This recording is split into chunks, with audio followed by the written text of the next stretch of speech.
Eh, natagal ng Bobby. Uy!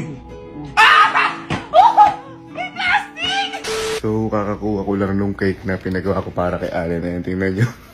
Yung tsura nung pinagawa ko. Buksan natin ha, buksan natin. Ay, sira pa yung kandilan. Tingnan nyo ha. Eh! Napakaganda! Sagay natin dito yung kandila. Pero, ayos ba? Pero kahit ganyan yung cake na yan, mamaya pabibilibing kayo yan. So guys, pakita natin sa loob. Bye! Bye! Nanya, maganda ba yung cake ko kay Allen? Parang ikaw lang nagawa. Ha? Parang ikaw lang nagawa. Pinagawa ko si Mama. At, Ayun. Ma, tingnan mo yung cake ko kay Allen ha. Bakit ba?